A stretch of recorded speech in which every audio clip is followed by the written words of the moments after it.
Hey everyone, MTG here. Welcome to today's video, and today we're talking about budget lands for Commander. I'm going to give you 5 of the best here for me, and these lands can go in all of your decks. If you're new to playing Commander, I get a lot of people saying they're just entering that format, which is great to hear, because it literally for me is the best Magic the Gathering format there is.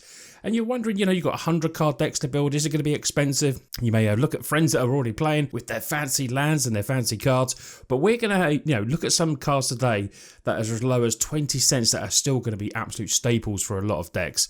The first one we're looking at today is Myriad Landscape. Myriad Landscape, all my friends play this in our groups because it is pretty sweet, unless you're playing with a CEDH deck, which is competitive. Myriad Landscape for me will be in probably most of people's, most of your friends' decks, sitting there like 25 cents, which is just insane.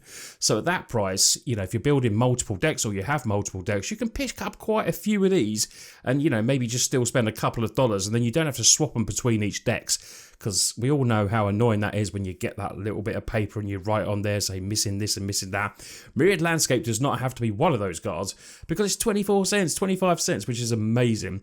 Great for monocolored decks as well. Great for multicolored decks because it can help you fix that mana. It taps for colors. Does come in tapped, which a lot of these when you're playing budget lands will have that stipulation because you're betting budget lands and you're paying for stuff not to come in tapped a lot of the time, which is obviously very good, but it can be very expensive on your wallet. But this, taps for colours when it untaps, pay 2, sack it, search for library up for 2 basic lands that share a land type. So if you're playing multicoloured decks, this will help you go and get that other colour you might be missing, or still great in the single monocoloured decks as well. Myriad Landscape, I put it in the majority of my decks, no matter what, whether it's a budget deck or not. I think it's a great utility land. Next on the list are Tainted Lands. Now, like I said, most 2-colour lands are usually pretty expensive. So what you're getting here is a land that will come in untapped. You can tap it to add 1 to your mana pool. That will be colourless. And they all have little stipulations, as you can see here with the Tainted Field, Isle, Wood and Peak. Now, with the field, for instance, if you've got a swamp on the field, you could then tap the Tainted Field for white or black. If you've got a swamp with the Isle, then you can tap for blue or black. These lands, ranging from a price of around 30, 40 cents up to around $3.50, I think, depending on where you shop, these are great because even at $3.50, these lands are super budget and really good. Now, even though you have to have swamps with these lands, which you might feel it's a bit restricted, I still think, they are great budget lands for what they do.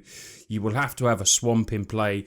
If not, they will come in there. So they're basically around your swamp deck. So if you're building any black decks, mono black decks, Rakdos decks, Esper decks, these are definitely the lands that will help you along with mana fixing. I still think, even though that little stipulation, I think they're cracking for the price they're at.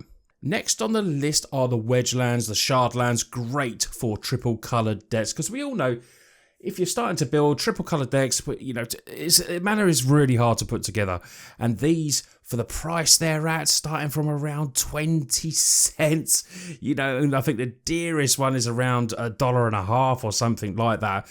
These are just absolutely amazing for your decks. They basically function, if you've been playing standard recently, the Triomes that have come out, they're ranging between $5 and $13, $14 they are. These are like budget versions of them. Both of them still come in tapped, but the other has a cycle ability as well. So what you think, you're not really losing. I mean, cycling is great, getting that draw, but you're not losing a lot. But what you might be doing is potentially saving $10 a card, which, is quite good. $5 a card saving, still very good. And you get these lands like Frontier Bivouac, which to me is just one of the best names in the world, Bivouac. Mystic Monastery, Nomad Outpost. There's, these for all the shards, they're absolutely amazing. And I think if you're building any kind of tricolour deck, these are the budget lands that you definitely want in your deck.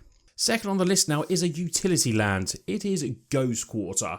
Now, Ghost Quarter does tap for colours, but you're playing it basically for the ability that it has. because you do really, you're playing this if you want to crack it off against some land that opponents have. Sacrifice Ghost Quarter to destroy target land. Their controller may search for a basic land card and put it into the battlefield, then shuffle their library. Now, what makes this good is that, like we're talking about, we're playing budget lands, but there are certain lands out there that are very strong, can really help win games. Field of the Dead is a big one. I mean, I play that in my Tachiova deck. You've also got ramp decks that will be playing devotion decks like Nixos, Shrine to Nyx, and everything like that. And maybe, just various types of lands that'd be really awkward for you to deal with. But for $1, I think it's about $1.10, Ghost Quarter can be tapped and destroy that land. And it really can, it can totally obliterate an opponent's plans. It really can maybe potentially take away their win con. And this is just a very cheap interactive card that will help you in games. It won't be great all the time. Sometimes it just play it and it'll just be tapped constantly for that colourless mana. If you see someone a bit land screwed and you want to be hated on, you could potentially take away their other colour.